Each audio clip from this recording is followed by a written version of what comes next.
You know, I once had a patient, a woman in her 40s, successful by every measure society offers, who came to my consulting room and could not stop crying. Not the kind of crying that cleanses, but the kind that empties you out, leaves you hollow. She sat across from me, hands trembling, and said she didn't know why she felt this way. Everything in her life was fine, objectively fine. But inside, she felt like she was drowning. I did something that surprised her. I asked her to stop trying to stop the tears. Instead, I asked her to speak directly to her sadness, out loud. To ask it, "What do you want from me?" She looked at me as if I'd gone mad. But she did it. And what came out of her mouth was not her adult voice. It was the voice of a 7-year-old child, abandoned and terrified, saying, "You left me behind, and I've been trying to get your attention for 33 years. In that moment, everything changed. Because she realized her unconscious mind wasn't her enemy. It was a part of herself that had been speaking in the only language it knew. Tears and anxiety and emptiness, waiting for her to finally turn around and listen. What I'm about to share with you today is not theory. It's a method I've used with hundreds of patients, and more importantly, a method I used to save my own sanity when I felt I was going mad. The power of speaking out loud to your inner voice, to the living forces within your unconscious mind, is one of the most transformative practices you will ever encounter. Before we start, if you genuinely enjoy these videos, consider subscribing to our channel and comment what city and time you're watching from. I'm really curious where everyone is tuning in from. Now, let me be very clear about what we're going to explore together. Most people go through life believing their thoughts are random, their emotions are disruptions, and their dreams are meaningless noise. They feel split inside, at war with themselves, never understanding why they sabotage their own happiness, why the same painful patterns repeat, why they feel like strangers to themselves. What I discovered, through years of working with the human psyche and through my own descent into what I call the unconscious, is this: your inner voice is not one voice. It is many. And these voices, these figures, these energies within you, they are alive. They have their own intentions, their own wisdom, their own pain, and they are speaking to you every single day through your emotions, your dreams, your slips of tongue, your inexplicable reactions. The tragedy is that most people never learn the language. They never turn inward and say, "I'm listening. Tell me what you need." What I'm going to teach you today is something I call active imagination, but in a very specific, practical form. I'm going to give you the exact phrases to speak out loud to your unconscious mind. Phrases that create a bridge between your conscious awareness and the deeper forces within you. These aren't affirmations. They're not positive thinking. They are invitations to dialogue, to relationship, to integration. And when you begin to practice this, something remarkable happens. The parts of you that have been fighting you, the emotions that have been overwhelming you, the patterns that have been trapping you, they begin to transform because they finally feel heard. You see, I spent most of my career trying to understand one question. Why do intelligent, capable, good people destroy their own lives? Why do we repeat the same mistakes? Why do we feel compelled toward things that hurt us? Why do we sabotage love, success, peace? And what I found is that we are not one unified self. We are a multiplicity. Inside you right now are parts of yourself you've never met. There's the child you once were, frozen in time at the moment of a trauma. There's the shadow. Everything you've rejected about yourself, lurking in the corners of your psyche. There's the anima, or animus, the contrasexual energy that shapes how you love and create. There are dream figures, autonomous beings that visit you at night with messages you don't understand. And above all, there is the self, with a capital S, the organizing center of your entire being, trying to guide you toward wholeness. Most therapeutic approaches try to fix you, as if you're broken, but you're not broken. You're fragmented. And the way to wholeness is not through control or suppression. It's through conversation. It's through turning toward these inner voices and speaking to them as you would speak to another person. With respect, with curiosity, with genuine desire to understand. Because here's what almost nobody tells you. Your unconscious mind responds to your voice. Not just your thoughts. Your voice. There is something about speaking out loud that bridges the gap between the conscious and unconscious. It makes the invisible visible. It gives form to the formless. And it transforms monologue into dialogue. I'm not here to give you more theory to think about. I'm here to give you a practice that will change your relationship with yourself. By the end of this, you'll know exactly what to say when you wake up anxious, when an emotion overwhelms you, when a dream haunts you, when a pattern repeats itself, when you feel lost. You'll have the tools to speak directly to the forces within you that have been trying to get your attention your entire life. And I can tell you from direct experience, both my own and my patients', that this practice creates miracles. Not the kind that violate the laws of nature, where the war inside you ends, where you stop being a stranger to yourself. Let me take you back to a time in my own life when I desperately needed this practice. It was 1913. I had just broken with Freud, the man who had been like a father to me, and I felt utterly alone. My professional reputation was in jeopardy. My colleagues thought I'd gone off the rails. And worse than all of that, I began to have visions, fantasies, experiences that I couldn't control. I would be walking down the street and suddenly feel as if I were descending into a dark cave. I would see figures, hear voices, experience things that terrified me. I genuinely thought I might be going insane.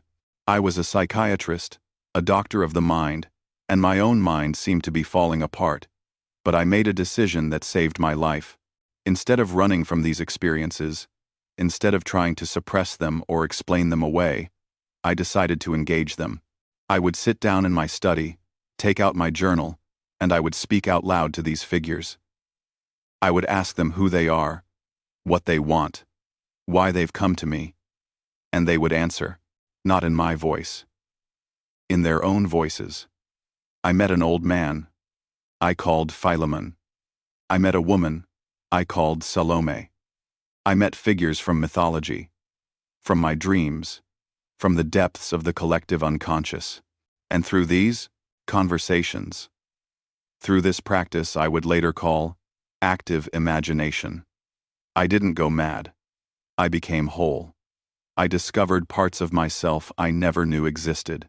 I received wisdom that would shape the rest of my work. And I learned that the unconscious is not a dark basement full of repressed fears.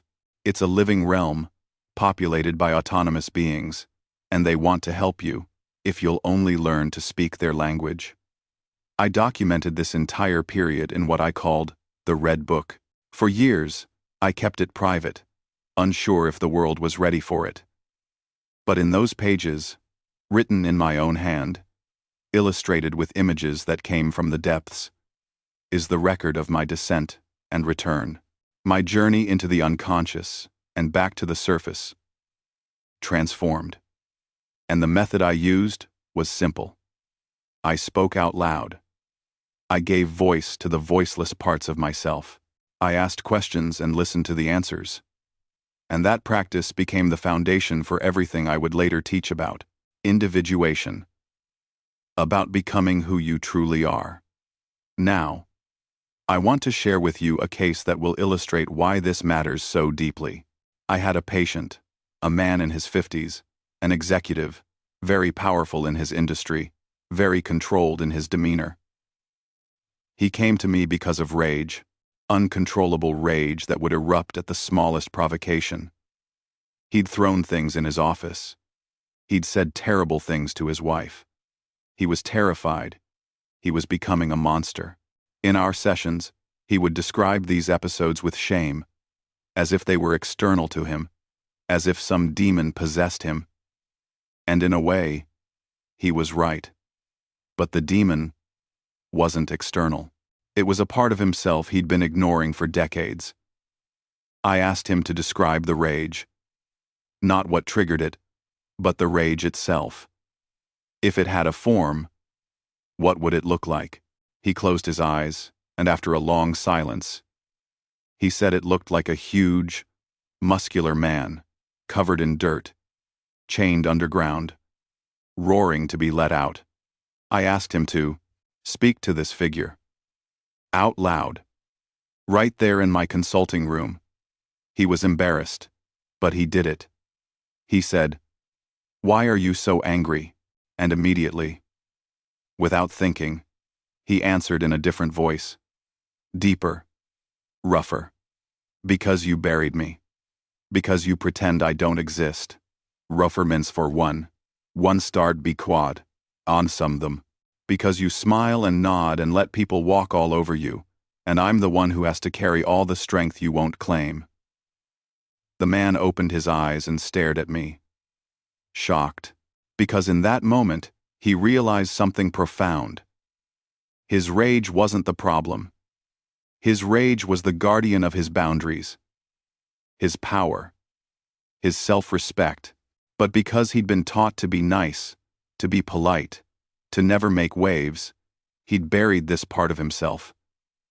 And buried alive, it had become monstrous. Through our work together, he learned to speak to this figure regularly. He learned to ask, "What do you need from me today?" And the figure would tell him. Sometimes it needed him to say no to someone. Sometimes it needed him to speak up in a meeting. Sometimes it just needed to be acknowledged, to be thanked for protecting him. And over time, the uncontrollable rage episodes stopped, not because the rage went away, but because it no longer needed to explode to be heard. It had a voice. It had a relationship with the conscious man. And that integration transformed his entire life. Let me tell you about another patient, a woman who came to me because she couldn't love. She'd had several relationships, all ending the same way. She'd meet someone, feel initial attraction, and then, as soon as intimacy deepened, she'd feel nothing. A cold wall would come down. She'd break it off, feeling guilty and confused. She described herself as defective, incapable of love. But as we explored her dreams and her history, a pattern emerged. She'd had a mother who was emotionally volatile, loving one moment and cruel the next. As a child, my patient learned that to survive, she had to shut down her feelings. She couldn't afford to be vulnerable. She couldn't afford to need. So she created an inner protector, a part of herself that would freeze her heart the moment anyone got too close. I asked her to speak to this protector, to thank it for keeping her safe all those years. And then to ask it, "Am I still a child? Am I still in danger?" She did this practice at home, speaking out loud in her room, and she told me that the first time she did it, she heard a voice, her own voice but younger, say, "I don't know. I'm scared to let go." So she continued the dialogue. She would speak to this protective part every day. She'd tell it what was happening in her adult life. She'd show it evidence that she was safe now, that the man she was seeing was kind, that she could handle vulnerability. And slowly, over months, she felt the wall begin to soften. She began to feel again. Not because she forced herself, but because the part of her that had been protecting her finally felt safe enough to step aside. She eventually married that man. And she told me that the practice of speaking to her inner protector was something she still did whenever she felt scared. It had become a relationship, a dialogue that allowed her to navigate her own depths. These stories, my own and my patient's, they all point to the same truth. The unconscious is not a thing. It's not a concept. It's a living reality, populated by living figures. And these figures respond to relationship. They respond to being spoken to. They respond to being heard. And this is where most people miss the point. They think therapy is about understanding, about gaining insight. And yes, insight matters. But transformation happens through relationship, through dialogue, through the simple, profound act of turning inward and saying, I see you. I'm listening. What do you need to tell me? Now, let's go even deeper into what's actually happening when you speak out loud to your unconscious. You have to understand. The psyche operates on different levels. Your conscious mind, the part of you reading these words right now, it operates through logic, through language, through linear thought. It's the tip of the iceberg. Below the surface is the unconscious. And it operates through symbol, through image, through emotion. It speaks in the language of dreams, and between these two realms, there's often no communication. You might consciously want one thing, but unconsciously be driven toward its opposite. You might consciously believe you're fine, but unconsciously be carrying trauma from decades ago. This split is the source of most human suffering. What active imagination does, what speaking out loud to your unconscious does, is it creates a bridge. It gives the unconscious a way to communicate in terms the conscious mind can hear. And it gives the conscious mind a way to communicate with the unconscious in terms it can receive. You see, the unconscious doesn't understand your rational arguments. It doesn't care about your shoulds and your logic, but it understands voice. It understands direct address. It understands relationship. When you speak out loud, you're not just thinking, you're embodying. You're creating a space where the unconscious can respond. And it will respond. Sometimes through words that come to you. Sometimes through images. Sometimes through physical sensations or sudden emotions. But it will respond. I came to understand this through observing dreams. When you dream, figures appear. People, animals, strangers, archetypes. And most people think these are just random images, neurons firing. But I discovered that if you treat these figures as autonomous beings, as messengers from the unconscious with their own perspective and their own purpose, everything changes. I would ask my patients to go back into their dreams while awake, to close their eyes, visualize the dream figure, and speak to it. Ask it questions. Listen to what it says. And time after time, these dream figures would offer wisdom the conscious mind never could have produced. They would reveal hidden fears, unacknowledged desires, forgotten memories, future potentials. One of the most powerful examples of this involves what I call the shadow. The shadow is everything about yourself that you've rejected, denied, or repressed. All the qualities you decided were unacceptable. If you were taught to be nice, your aggression is in your shadow.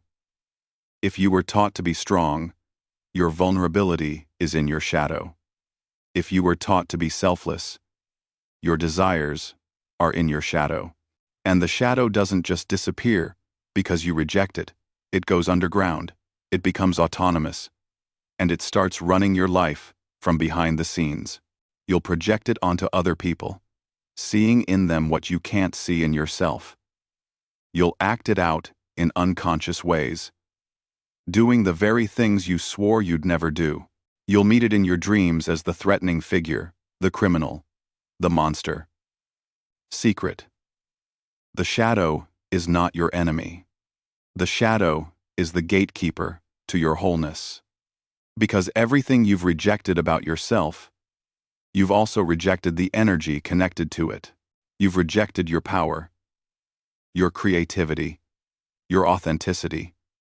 And the only way to reclaim that energy is to turn toward your shadow and speak to it. Not to destroy it, not to overcome it, but to integrate it, to bring it into conscious relationship. I developed a practice I used with many patients.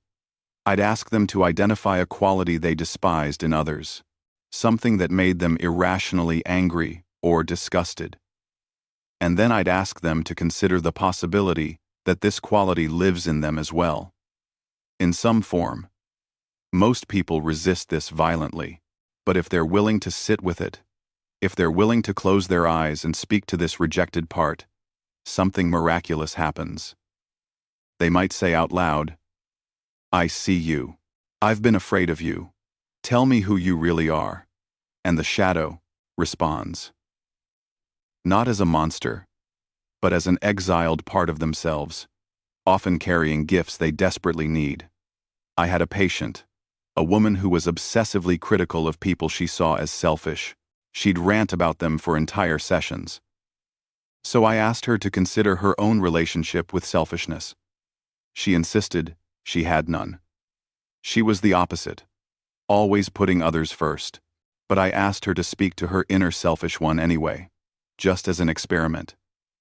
She was resistant. But finally, she said out loud, "If there's a selfish part of me, I want to hear from you." And she started crying, because immediately she felt this surge of longing, of need, of all the things she'd wanted for herself her whole life but had never allowed herself to have. And a voice, her own voice, said, "I'm not selfish. I'm self-honoring, and you need me." That moment changed her life, because she realized her criticism of others was her own disowned need projecting outward. And by bringing it into dialogue, by speaking to it, she could integrate it. She could start honoring her own needs without shame. And the compulsive criticism of others fell away, because she was no longer split. She was becoming whole. This is the profound truth I want you to understand. Every uncomfortable emotion, every repeating pattern, every dream that disturbs you, it's not random. It's communication. It's a part of you trying to be heard. And the moment you turn toward it and speak, you transform the dynamic. You move from being a victim of your own psyche to being in relationship with it. And relationship changes everything.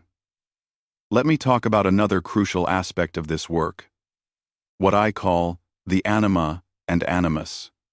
In every man, there's an inner feminine figure, the anima. In every woman, there's an inner masculine figure, the animus. These are not just concepts. They're living presences within you that shape how you relate to creativity, to love, to meaning. And most people never meet them consciously. They just act out these inner figures in their external relationships, projecting them onto partners, falling in love with their own unconscious content, and then being devastated when the real person doesn't match the projection. But if you learn to speak to your anima or animus directly, if you develop a conscious relationship with this inner other, everything about how you love and create transforms. I would encourage my male patients to speak to their anima, to ask her what she needs, what she wants to show them, and often, she would lead them to their creativity, their emotional depth, their capacity for eros and connection. For my female patients, speaking to the animus would often connect them to their power, their clarity, their capacity for logos and directed action. These inner figures are mediators between consciousness and the unconscious. They're bridges to the self. And when you honor them through dialogue, they become allies instead of compulsions. I remember a man, scientist, very rational, who told me he felt dead inside. No passion, no inspiration, just dry intellect. I asked him to pay attention to his dreams, and he started noticing a woman who appeared repeatedly. Sometimes she was young, sometimes old, sometimes beautiful, sometimes terrifying. I told him to speak to her, to ask her who she was. He thought I was insane, but he did it. And she told him, "I'm the part of you that knows how to feel, how to create, how to live. But you've ignored me for so long that I've become bitter." He asked her what she needed, and she said, "Stop living in your head. Dance. Play music. Be in nature. Go where beauty is." He followed her guidance. And over time, his depression lifted, not because of medication or analysis, but because he entered into relationship with his own soul, mediated through this inner feminine figure. This brings me to the most important concept I ever developed: the self. Not the ego, not the personality you think you are, but the self with a capital S. The organizing center of your entire being, the totality of who you are, conscious and unconscious, integrated into a whole. The self is what you're moving toward through the process of individuation. It's not something you create, it's something you discover. It's already there, waiting for you to recognize it. And the self speaks to you constantly, through your dreams, through synchronicities, through the meaningful coincidences that guide your life. But most people never listen. They never create the space for dialogue. Speaking out loud to your unconscious is ultimately about developing a relationship with the self. It's about asking the deeper wisdom within you, the organizing intelligence that knows your purpose and your path. What am I meant to do? Who am I meant to become? How do I navigate this situation? And then listening. Not imposing your ego's agenda, but genuinely listening to what emerges. Because the self knows things your conscious mind cannot. It sees patterns across your entire life. It understands the meaning of your suffering. It knows what you need to learn, what you need to integrate, what you need to become. I spent years in dialogue with the self, and it taught me things that shaped my entire body of work. It showed me the archetypes, the universal patterns that structure human experience. It showed me the process of individuation, the journey toward wholeness. It showed me that the goal of life is not happiness or success, as the world defines it. The goal is to become who you truly are, to fulfill your unique potential, to integrate all the parts of yourself into a conscious whole. And that journey requires dialogue. It requires speaking to the forces within you that are larger than your ego, wiser than your conscious mind. But here's the part almost nobody tells you. This work is not easy. It's not comfortable. When you start speaking to your unconscious, when you invite these inner figures into dialogue, they will challenge you. They will show you things about yourself you don't want to see. They will ask things of you that you don't want to give. They will disrupt your life, your relationships, your sense of who you are. Because the unconscious doesn't care about your comfort. It cares about your wholeness. And wholeness requires sacrifice. It requires letting go of who you thought you were to become who you truly are. I call this the dark night of the soul. And every person who walks the path of individuation goes through it. There's a descent that must happen. A time when everything you believed about yourself is stripped away. When you face your shadow, your wounds, your fears. When you feel lost and broken. But this descent is not punishment. It's initiation. It's the necessary dissolution that precedes reintegration. And if you can stay with it, if you can continue the dialogue even in the darkness, you will emerge transformed. You will emerge whole. Now, let's go even deeper into what this practice actually looks like. I want to give you the specific phrases, the specific ways to speak to your unconscious that will create transformation. Because theory without practice is sterile. You need to know exactly what to do when you're alone in your room, feeling lost or overwhelmed or confused. You need the actual words that create the bridge. The first thing you must understand is that this practice requires solitude and sincerity. You can't do this while distracted or performative. You need to create a space, even just 10 minutes, where you're alone and you genuinely turn your attention inward. Some people find it helpful to close their eyes. Some people find it helpful to journal while they speak out loud, recording what emerges. Find what works for you. But the essential element is that you speak out loud. Not just in your mind. Out loud. Because there's something about using your actual voice that makes it real, that creates the bridge between inner and outer, between conscious and unconscious. Let me give you the morning practice first. When you wake up, before you check your phone or rush into the day, sit for a moment and speak to your unconscious. You can say something like this: I'm here. I'm listening. What do I need to know today?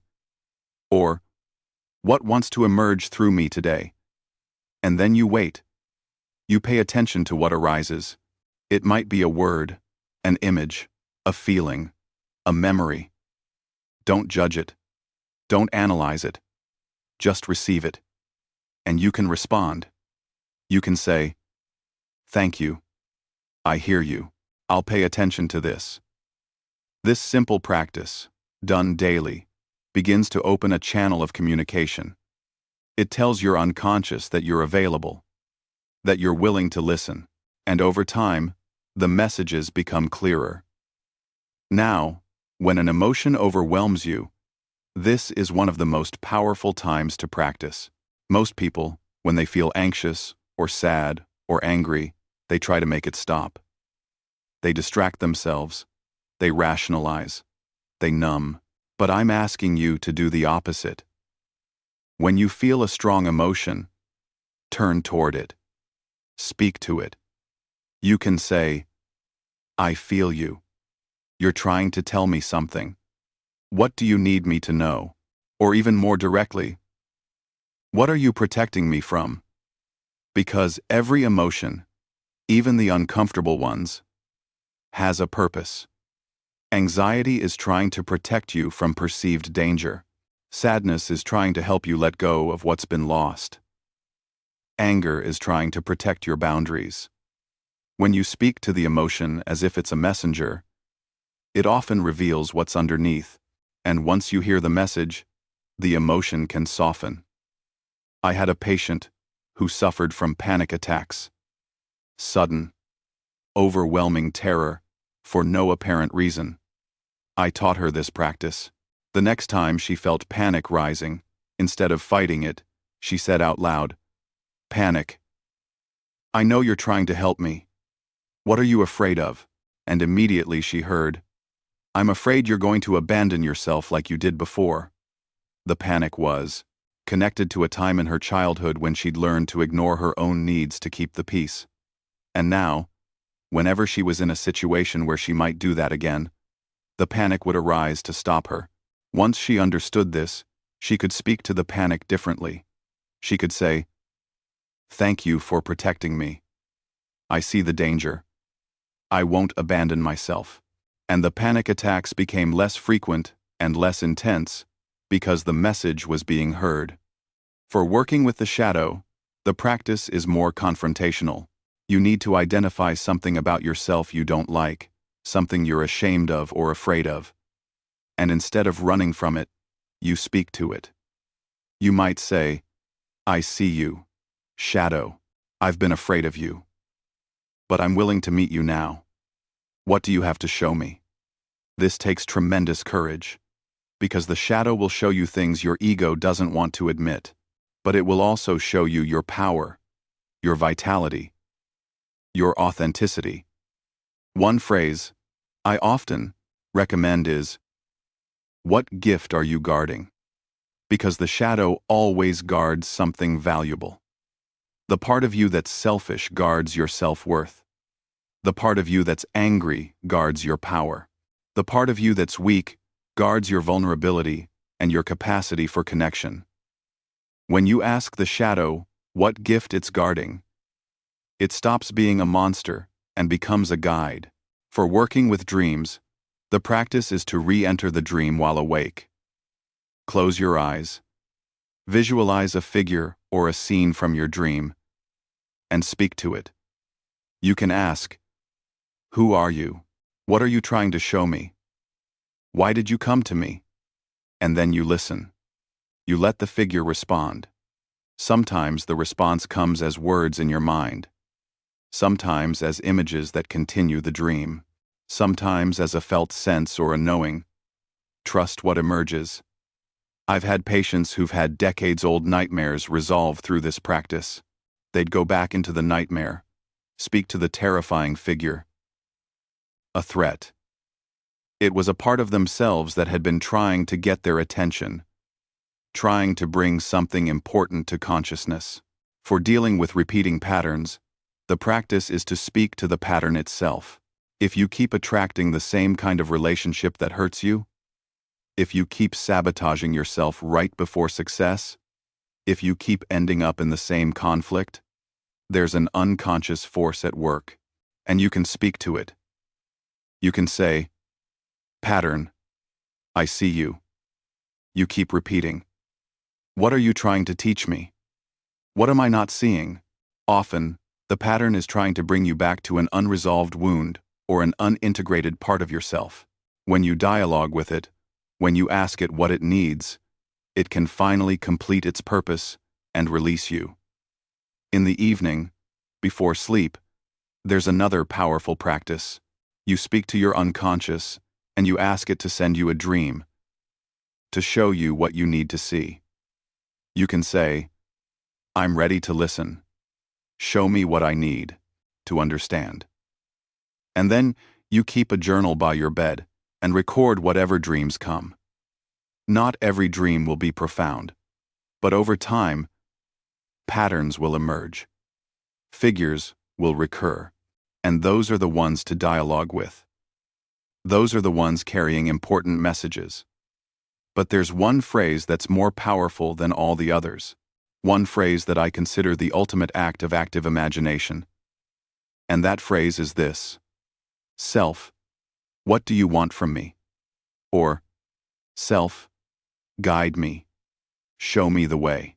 Because when you address the self directly, when you acknowledge that there's a deeper wisdom within you, an organizing intelligence that knows your path, you open yourself to profound guidance.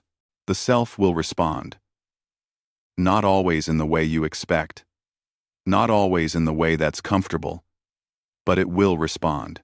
And if you listen, if you follow, it will lead you toward your destiny, toward the fulfillment of your unique potential.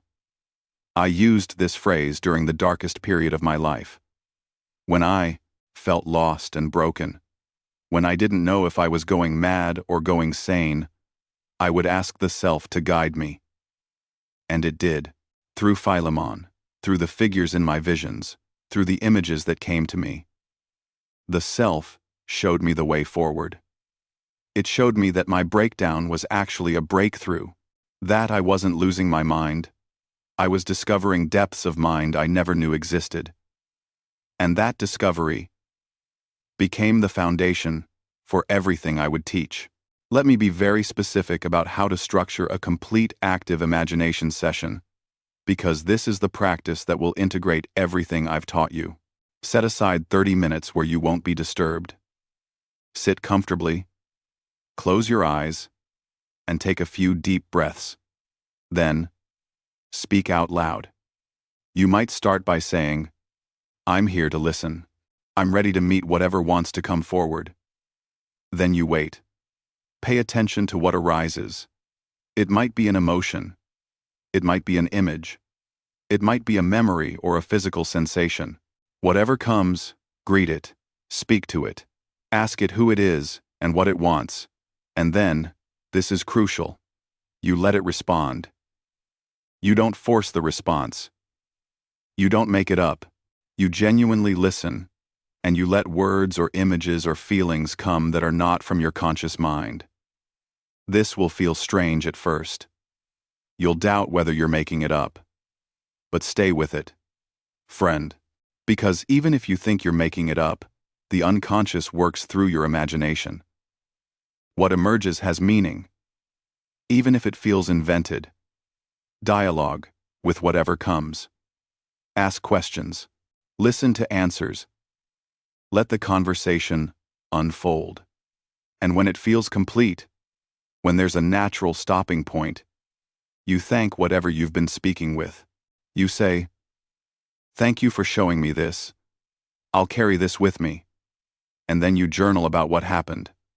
You write down the dialogue, the images, the insights, because this anchors it in consciousness. It makes the invisible visible.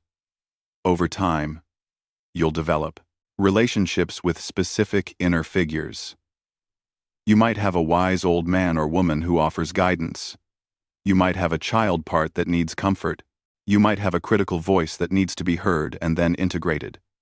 You might have an animal that represents your instinct. These figures are not separate from you. They're parts of you, aspects of your psyche that have become autonomous. And through dialogue, through relationship, they can be brought into conscious integration. That's what individuation is. It's not becoming something you're not. It's integrating all the parts of who you are into a conscious whole. Now, I need to warn you about something. When you start this practice, your life may become more chaotic before it becomes more clear, because you're inviting the unconscious into consciousness, and the unconscious doesn't follow your plans. It has its own agenda. It might show you that you need to leave a relationship or change careers or confront something you've been avoiding. It might disrupt your sleep with vivid dreams. It might make you feel things you've been numbing for years. This is not a problem. This is the process. You're waking up parts of yourself that have been asleep. You're bringing light into places that have been dark. And that's uncomfortable. But it's necessary. I've seen people transform through this practice in ways that seem miraculous. I've seen depression lift when people dialogued with the part of themselves that was depressed and discovered it was actually grief that needed to be honored. I've seen anxiety dissolve when people spoke to their anxious part and learned what it was trying to protect them from. I've seen creativity return when people reconnected with their inner muse, their anima or animus, through dialogue. I've seen meaning return to lives that felt empty when people began listening to the self, to the deeper purpose trying to emerge through them.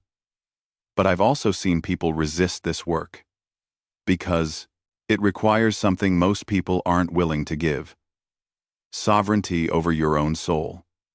You have to stop looking outside yourself for answers. You have to stop blaming your past, or other people, or circumstances. You have to take radical responsibility for your own psyche, for your own wholeness. And that's terrifying for most people. It's easier to stay fragmented, to stay a victim, to stay unconscious. But the cost is your life. The cost is living as a fraction of who you could be. The path of individuation. The path of speaking to your unconscious and integrating what emerges. It's the hero's journey. It's the descent into the underworld and the return with the treasure. And the treasure is yourself. Your whole self. Not the persona you show the world. Not the ego that thinks it's in control. But the self, the totality of who you are. Conscious and unconscious. Integrated into a living whole. I want to share one more story with you before we close. It's about a man who came to me late in life. In his 60s. He'd been successful in every external way. Wealth, status, family. But he told me he felt like he'd lived someone else's life. Like he'd followed a script written by his parents, his culture, his era, and he'd never asked what he actually wanted. He was facing his mortality and realizing he didn't know who he was. I asked him to do a simple practice. Every morning, to sit in silence and ask his inner self, who am I? Really? What did I come here to do? And every morning, to listen, For weeks, nothing came. He felt foolish, talking to himself. But he persisted. And then one morning, he heard a voice. Not an external voice, but a knowing that arose from within.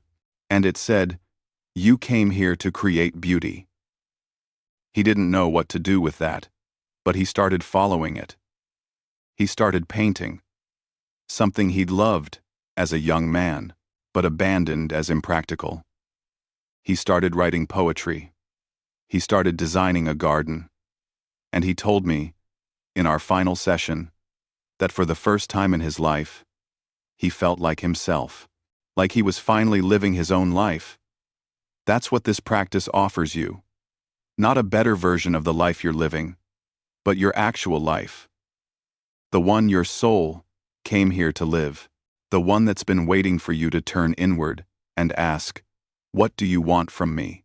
So let me bring this all together for you, because I want you to walk away from this with absolute clarity. Your unconscious mind is not your enemy. It's not a basement full of repressed darkness. It's a living realm, populated by autonomous figures, by parts of yourself that have their own wisdom, their own perspective, their own purpose. And these parts are speaking to you constantly through your emotions, your dreams, your symptoms, your patterns. The tragedy is that most people never learn to listen. They never learn to speak the Fanar language. They go through life at war with themselves, fragmented, suffering needlessly. What I've taught you today is a bridge, a way to create dialogue between your conscious mind and your unconscious depths. And that dialogue is achieved through the simple, profound act of speaking out loud. Not thinking, speaking, giving voice to the voiceless parts of yourself, asking questions and genuinely listening to the answers that emerge. This is active imagination. This is the practice that saved my sanity, that transformed my patience, that can transform your life. You now have the specific phrases. When you wake up, ask your unconscious what you need to know today. When an emotion overwhelms you, speak to it and ask what it's trying to tell you. When you're working with your shadow, ask it what gift it's guarding. When you have a dream, re-enter it and dialogue with the figures. When a pattern repeats, speak to the pattern and ask what it's trying to teach you. In the evening, ask your unconscious to send you guidance through dreams. And most importantly, speak to the self, the deeper wisdom within you, and ask it to guide you toward your wholeness, your purpose, your destiny. This practice is not a technique, it's a relationship. You're developing a relationship with the totality of who you are. And like any relationship, it requires time, attention, sincerity, and patience. You won't master it in a day. You'll fumble. You'll doubt. You'll resist. But if you persist, if you keep showing up, if you keep speaking and listening, something miraculous happens. The war inside you ends. The fragments begin to integrate. You stop being a stranger to yourself. You become whole. And wholeness is not perfection. It's not the absence of darkness or pain. It's the integration of all of it, light and shadow, into a conscious, lived totality. It's becoming who you truly are, not who you think you should be. It's fulfilling your unique purpose, the reason your soul incarnated into this particular life. And that journey, that process of individuation, it's the most meaningful thing you will ever do, because at the end of your life, the only question that matters is, did I become who I truly am? I'm asking you to take this seriously, not as an interesting idea, but as a practice. Starting today, create space to speak to your unconscious, even if it feels awkward, even if you doubt, even if nothing seems to happen at first. Keep doing it, because the unconscious responds to commitment. It responds to genuine seeking, and it will meet you halfway. It will start speaking back. And when that dialogue begins, when you finally have a relationship with the depths of your own being, your entire life transforms.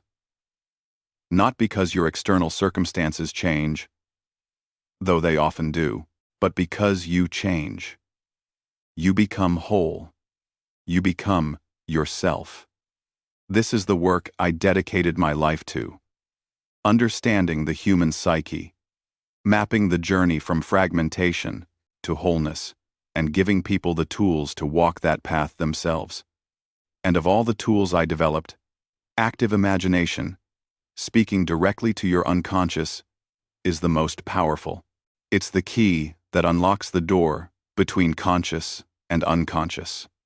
It's the bridge that allows integration. It's the practice that creates transformation. So I'm going to leave you with one final instruction. Right now, today, find 10 minutes of solitude. Close your eyes. Take a breath and speak out loud to your unconscious. Say, "I'm here. I'm ready to listen. What do you want me to know?" And then wait. Pay attention. Listen. Whatever emerges, don't judge it. Don't analyze it. Just receive it, thank it, and commit to making this a practice, something you return to regularly. Because this is how you begin the journey. This is how you start the conversation that will change your life. And if this resonated with you, if you feel the truth of what I'm sharing, make sure to subscribe for more of this work. Hit like to support this content reaching more people who need it. And drop a comment sharing your own experience. Where are you watching from? Have you ever tried speaking to your unconscious? What happened? I'd genuinely love to hear from you, because this work is not meant to be done alone. We're all on this journey together, all moving toward wholeness, all learning to speak the language of the soul. Thank you for listening. Thank you for being willing to turn inward. Thank you for taking this seriously. Your willingness to engage with your unconscious, to speak to the parts of yourself that have been waiting to be heard, it's an act of courage, and that courage will be rewarded. Not with ease, but with meaning. Not with comfort, but with wholeness. Not with answers, but with the living, unfolding relationship with your own soul. Go now and speak. Your unconscious is waiting.